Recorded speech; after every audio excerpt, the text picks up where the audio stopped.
आघात. लेखिका प्रिया उंबरकर. वाचक स्वर सिद्धी गायकर.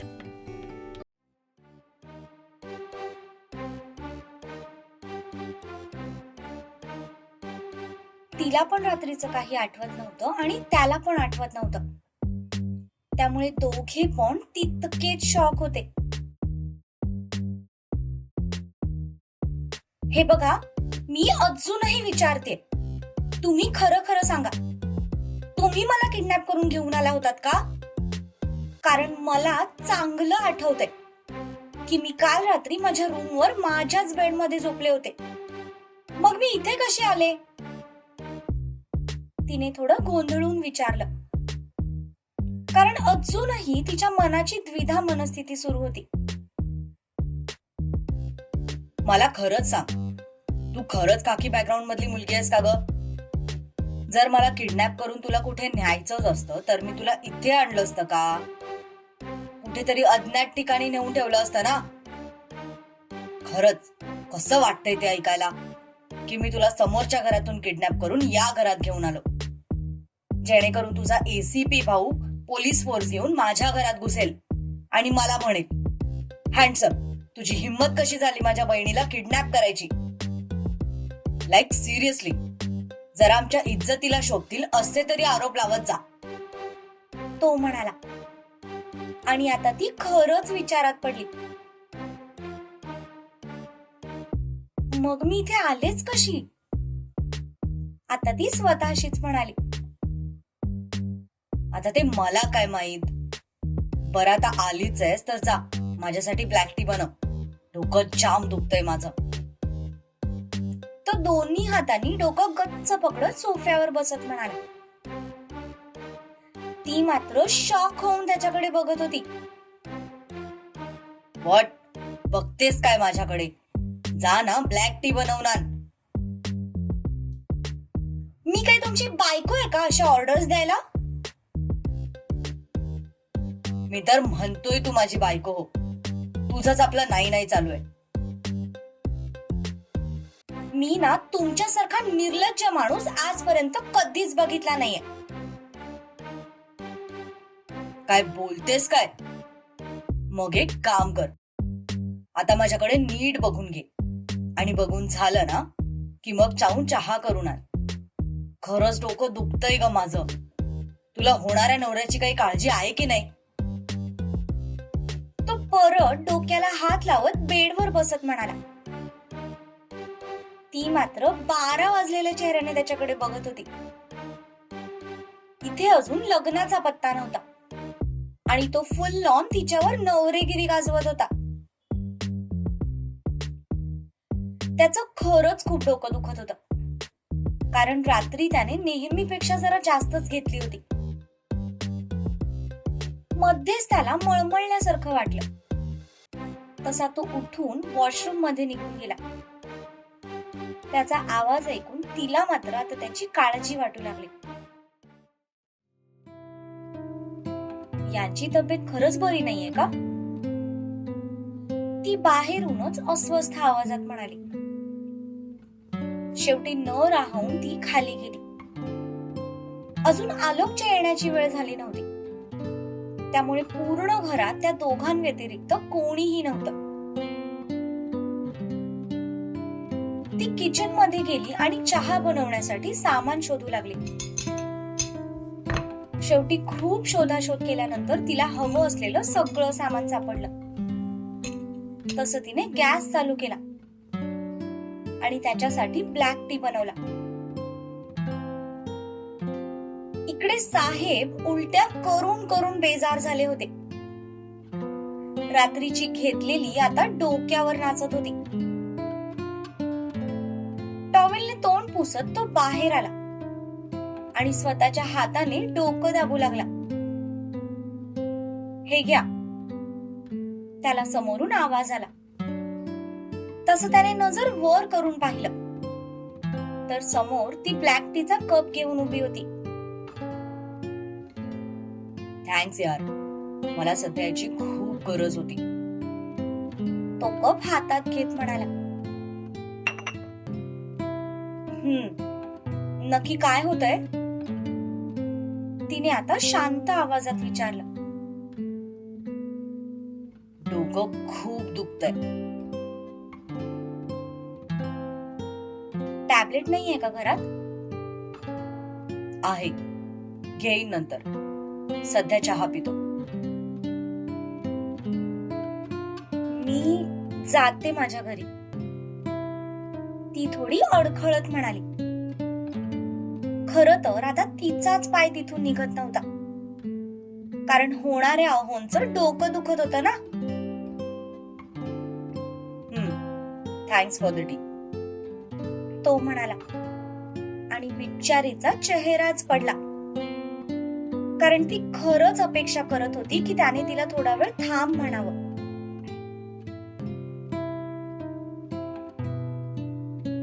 तिने एक सुस्कारा सोडला आणि तिथून निघून गेली.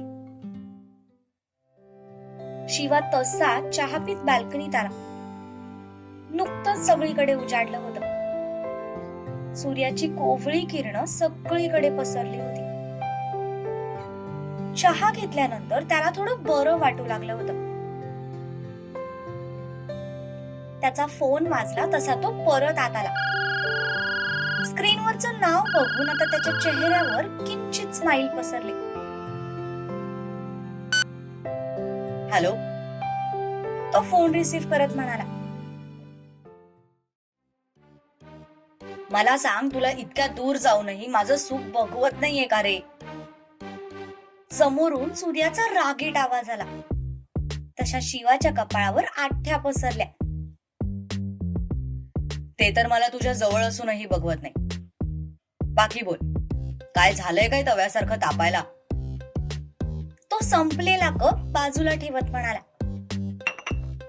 काय झालं? रात्री भाईने टोमॅटो सारखी बुर्जी केलीये माझी. अजून कंबरडं दुखतंय. सूर्या लाल झालेल्या कमरेवर हाताने चोळत म्हणाला. तो विव्हळला तसं शिवाला आठवलं की राधा आणि त्याच्याबद्दल त्याने सत्यजितला सांगितलं होतं. तशी त्याने जीभ चावली. सॉरी यार, ते फ्लो मध्ये बोलून गेलो, शिवा म्हणाला. काय सॉरी? तुझ्या त्या फ्लो मुळे इथे भाईने माझा फ्लो काढलाय. त्याचं काय? वरून ताकीद देऊन गेलाय, जर वहिनीला सांगितलं तर संध्याकाळी येऊन परत मारेल. धोबी का कुत्ता, ना घर का ना खाट का, अशी अवस्था झालीये माझी. आणि ते पण फक्त तुझ्यामुळे. सूर्या म्हणाला. जाऊ दे यार, आता मार खाल्लाच आहेस तर लक्षात ठेव, परत तिला भेटायला जाऊ नकोस. शिवा त्याच्यावर हसत म्हणाला. हे बरं आहे, म्हणजे तू तिकडे जाऊन वहिनी सोबत मजा मार आणि मी इथे तिला साधं बघायचं पण नाही. नेहमी माझ्यावरच का अन्याय होतो? सूर्या म्हणाला. मज्जा, तेही या डाकू गुज्जर सिंग बरोबर? शिवा कपाळावर आठ्या पाडत म्हणाला. कोण डाकू गुज्जर सिंग? पलीकडून सूर्याने विचारलं. तीच ती तुझी सो कॉल्ड वहिनी. बघावं तेव्हा हातात तलवार घेऊन भांडायला येत असते. अरे निदान त्या निमित्ताने तुम्ही एकमेकांसोबत वेळ तरी घालवताय. माझ्या नशिबात तर ते पण नाहीये. आता प्रसाद भेटलाय ना तुला, मग थोडे दिवस गप्प पडून राहा. मी आल्यावर बघू काय करायचं ते. शिवा म्हणाला. ए बाबा, तू ना तिथेच थांब. हवं तर घर जावई हो. तू इथे आलास ना तर त्याच्यापेक्षा पण जास्त मार बसेल. सूर्या म्हणाला. तू कितीही नाही बोललास ना तरी मी येणारच आहे. इथे नाही करमत आहे बे मला. बट आता कामगिरी घेऊन आलोय म्हणून गपचूप पडून राहावं लागतंय. नाहीतर एका दिवसात रिटर्न निघून आलो असतो. वहिनीच्या हातच्या जेवणाला खूप मिस करतोय. शिवा म्हणाला. चल जाऊ दे, जरा पाठीला शेक देतो. बाय. सूर्या म्हणाला. बाय. असं म्हणत शिवाने फोन ठेवून दिला आणि तो अंघोळीसाठी निघून गेला.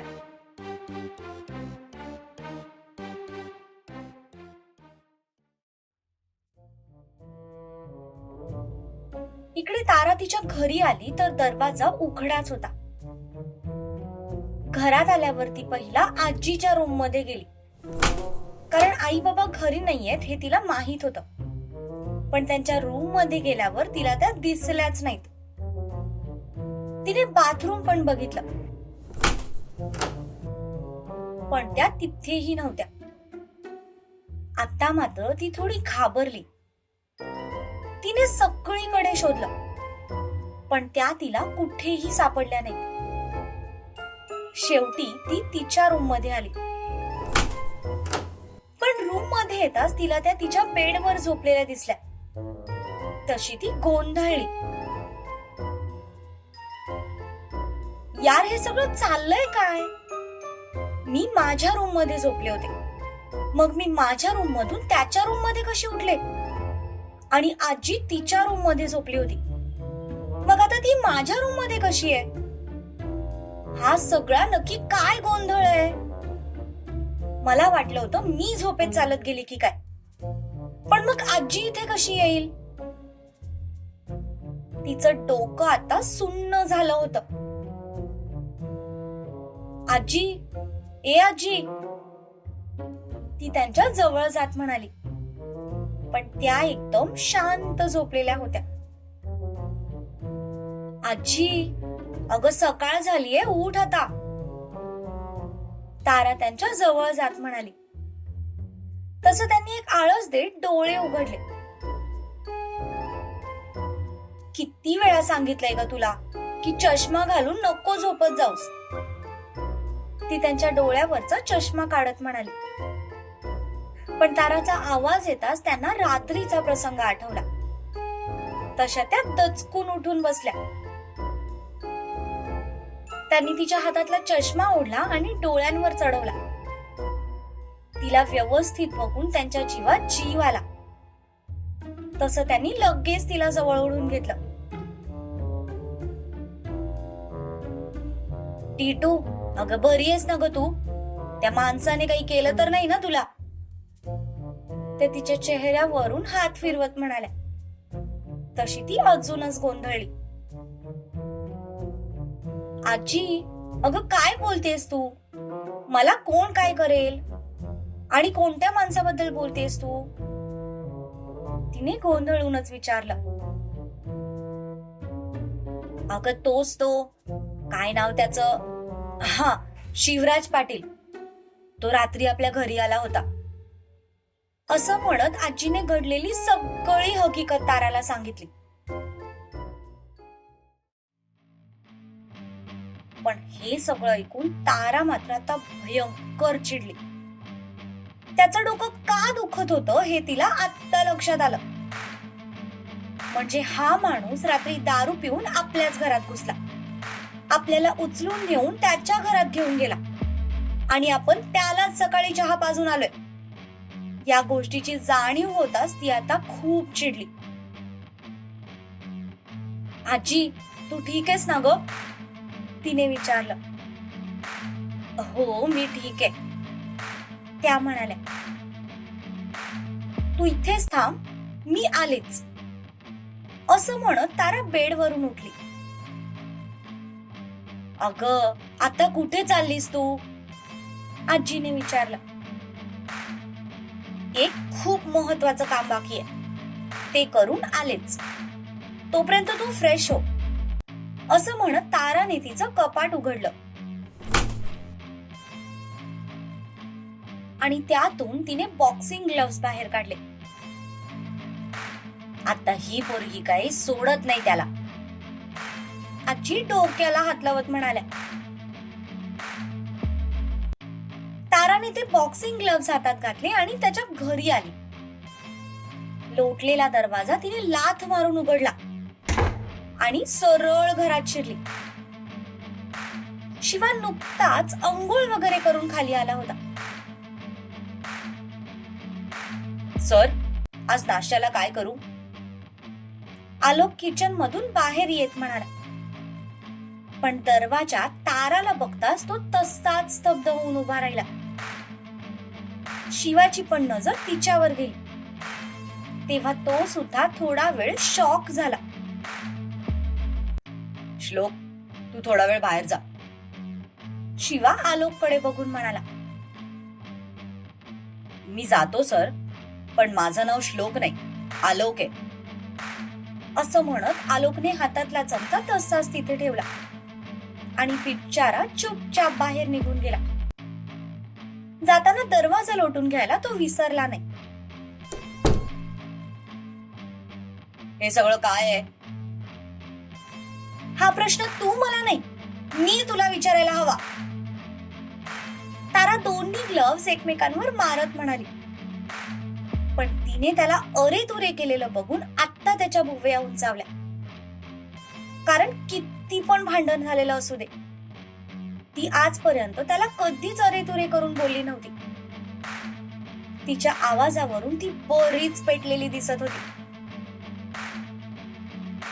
तू माझ्याशी अशा भाषेत बोलू शकत नाहीस. आय एम युअर बॉस, हे विसरू नकोस. तो म्हणाला.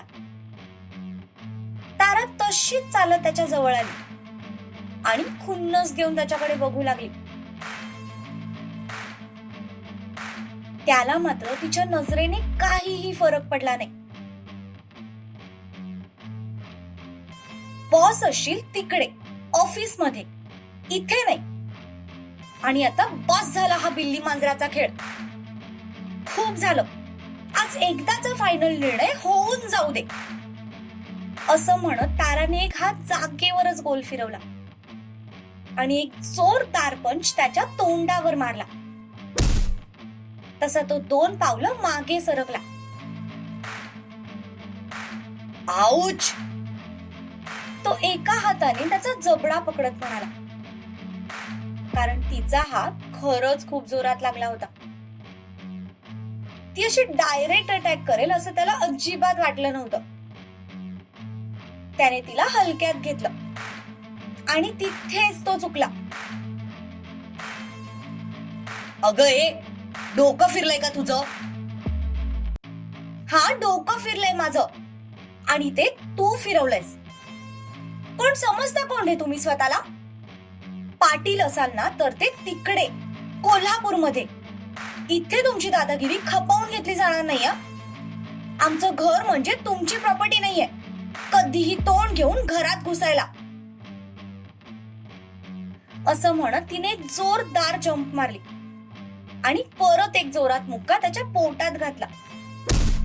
तसं त्याचा तोल गेला आणि तो धडपडत मागे सोफ्यावर पडला. अगं ए, मेरी कॉमची 10वी झेरॉक्स कॉपी. रागाला जरा आवर घाल तुझ्या. मी एक फिरवून मारली ना तर 8 दिवस बेडवरून उठणार नाहीस. तो स्वतःच्या पोटाला पकडत म्हणाला. असं मग आज होऊनच जाऊ दे. असं म्हणत तिने परत दोन्ही ग्लव्स एकमेकांवर आदळले. आम्ही बायकांवर हात उचलत नाही. तो कसा बसा पोटाला पकडत उठून उभा राहत म्हणाला. पण मी एकदा भडकले की समोर बाई आहे की माणूस ते बघत नाही. असं म्हणत ती त्याच्या जवळ गेली आणि तिने जोरात ओरडत परत एक मुक्का त्याच्या पोटात घातला. तो परत सोफ्यावर जाऊन पडला. आईच्या गावात ही पोटी डोक्याने सरकली की काय? मला म्हणे माहित नाही तू इथे कशी आलीस. मी सांगते मी इथे कशी आले होते ते. रात्री तू दारू पिऊन माझ्या घरात घुसलास, माझ्या आजीला धमकी दिलीस आणि मला उचलून या घरात घेऊन आलास. हे सगळं बघून माझी आजी बिचारी तिकडे बीपीने चक्कर येऊन पडली आणि तू निर्लज्जासारखं वरून मलाच विचारतोयस की मी या घरात कशी आले. असं म्हणत ती परत त्याच्या अंगावर धावून गेली. ती त्याला मारणारच होती तितक्यात तो सावध पवित्रा घेत जागेवर फिरला आणि तसाच तिचा हात सोफ्यावर जाऊन आदळला. ती हे म्हणताच मात्र आता शिवाची ट्यूब पेटली. रात्री आपण रागाच्या भरात 2 बॉटल संपवल्या होत्या. इथपर्यंत तर त्याला आठवत होतं, पण नंतर आपण हे सगळं केलंय हे ऐकून आता त्याने भीतीने आवंढा गिळला. भीती ताराची नव्हती किंवा तिच्या घरच्यांची पण नव्हती. त्याला भीती होती त्याच्या भाईची. जर हे सगळं भाईला समजलं तर आपलं काही खरं नाही, हे त्याला कळून चुकलं. आता सकाळचा सूर्याचा फोन त्याला आठवला. तो फक्त राधाला जाऊन भेटला. हे ऐकूनच भाईने त्याची एवढी खातरदारी केली. तर आपलं काय करेल या विचारानेच त्याचा घसा कोरडा पडला होता. तो त्याच्याच विचारात होता तितक्यात ताराने परत एक मुक्का त्याच्या तोंडावर मारला. तेव्हा कुठे तो भानावर आला आणि तिने मारल्यामुळे तो सोफ्यावरून धडपडत खाली पडला. परत जर दारू पिऊन माझ्या घरात असे तमाशे केलेस ना तर याद राख, एकदा सांगितलेलं कळत नाही का तुला? मला नाही करायचंय तुझ्याशी लग्न. I just hate you. तेव्हा लवकरात लवकर स्वतःचा गाशा गुंडाळायचा आणि परत कोल्हापूरला निघून जायचं, नाहीतर माझ्या इतकं वाईट कोणी नसेल सांगून ठेवते. असं म्हणत ती परत एक पंच मारायला खाली झुकली. पण यावेळी तो सावध होता. त्याने तिचा हात जागेवर पकडला आणि तिला पाठी लोटलं. तशी ती तोल जाऊन मागे सोफ्यावर पडली. तेवढ्यात तो उठून उभा राहिला होता.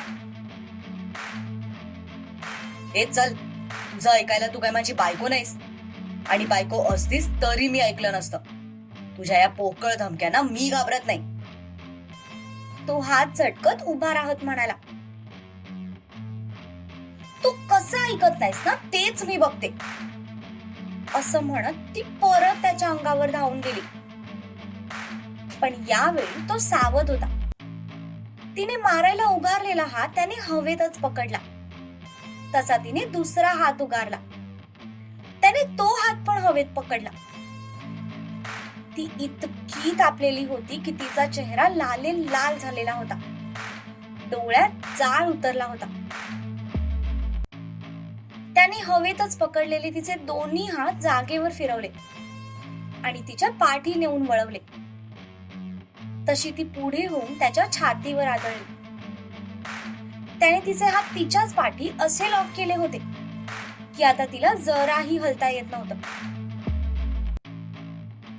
हे बघ, मला रात्रीचं काही आठवत नाही, पण मी जर असं काही खरंच केलं असेल तर आय एम सॉरी. पण याला मी एकटाच जबाबदार नाहीये, तू सुद्धा याला तितकीच जबाबदार आहेस. मी? हो, तू. नक्की काय प्रॉब्लेम आहे तुझा? तुला का? मला नाही करायचंय तुझ्याशी लग्न. ती त्याचं वाक्य अर्धवट तोडत म्हणाली. तसं त्याने पुढे होऊन तिच्या ओठांवर ओठ टेकवले. तशी ती भयंकर शॉक झाली. हाऊ डेअर यू, तुझी हिम्मत कशी झाली मला किस करायची? आता तर ती अजूनच भडकली. अशी असं म्हणत त्याने परत एकदा तिला किस करून दाखवलं. तसे तिचे डोळे पहिल्यापेक्षा मोठे झाले. त्याच्यापासून बाजूला होण्यासाठी तिने धडपड सुरू केली, पण त्याने तिला जरा सुद्धा हलू दिलं नाही. तिच्या ओठांवर ओठ टेकवून तो बाजूला झाला. मी तुला अजिबात सोडणार नाही. ती त्याला बाजूला ढकलणारच होती.